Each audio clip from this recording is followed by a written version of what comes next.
माँ की ममता की कहानी। बहुत पुरानी बात है। जब मैं 10 साल का था, मेरा नाम यश था। मैं बहुत शरारती और शैतान लड़का था। मेरी माँ भी मुझसे परेशान हो जाती थी।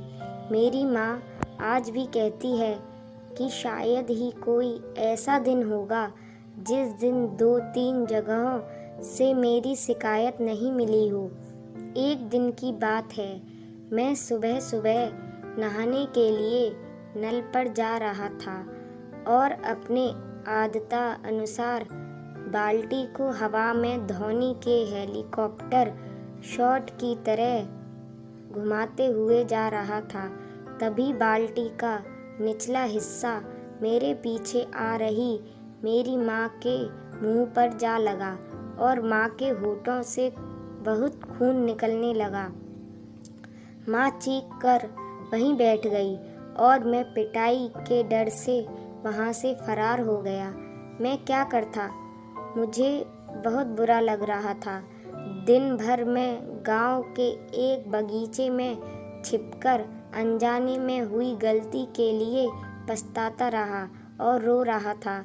शाम को अंधेरा होने पर मैं गांव में तो चला आया, लेकिन घर नहीं गया।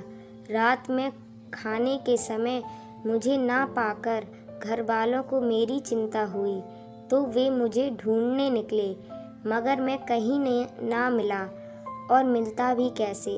मुझे छुपने की जगह मेरी माँ के अलावा कोई नहीं जानता था। अचानक टॉर्च की रोशनी मेरे चेहरे पर पड़ी और मैं पिटाई का सोचकर सहम गया। वो माँ थी जो टॉर्च लिए मुझे पलंग के नीचे से बाहर निकालने को बोल रही थी। पलंग के नीचे से बाहर आते हुए मैं सोच रहा था कि आज तो छट्टी का दूध याद आ जाएगा, लेकिन माँ तो माँ होती है। ये क्या, माँ ने न केवल पापा और भैया की मार से बचाया, बल्कि अपने हाथों से खाना भी खिलाया, क्योंकि मैं शर्मिंदगी के मारे खाना भी नहीं खा रहा था। उसी दिन मुझे माँ की ममता, उदारता और सहनशीलता का एहसास हुआ। ऐसी ममता और सहनशीलता केवल और केवल एक माँ में ही हो सकती है। मैंने उसी दिन ये तय किया कि जीवन में ऐसा पल कभी दोबारा नहीं आने दूंगा जिस पल मेरे द्वारा मेरी माँ को कष्ट हो। और ईश्वर गवाह है कि मैंने अपने जीवन का हर निर्णय माँ की खुशी के लिए ही लिया है। दोस्तों, माँ के ममता का मूल्य तो ईश्वर भी नहीं चुका सकते, फिर हम तो मनुष्य हैं। मुझे आज भी बचपन के वे दिन याद हैं जब मेरी माँ रात के खाने में गिनकर मिली हुई 5 रोटियों में से 2 रोटी मेरे सुबह के नाश्ते के लिए रख देती थी।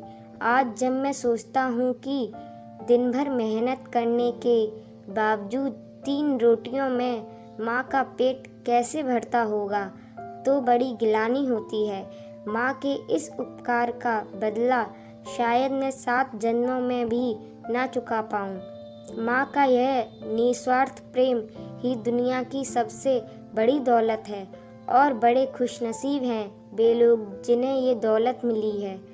माँ के आंचल के घने छांव में बैठकर जो सुकून मिलता है, वह दुनिया में कहीं भी नहीं मिल सकता।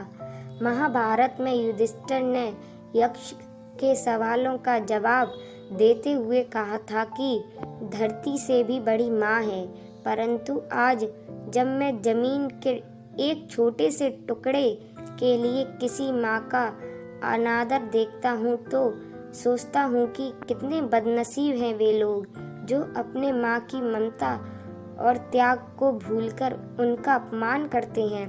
कितने अभागे हैं वे लोग जो जमीन जायदाद के लिए अपनी माँ बाप से मारपीट करते हैं। ऐसे लोगों के लिए तो मैं बस यही कहना चाहूँगा कि किसी भी परिस्थिति में अपने माँ बाप को कभी भी मत रुलाना, वरना उनके आंसुओं का सैलाब तुम्हारे जीवन की खुशियों को बहा ले जाएगा।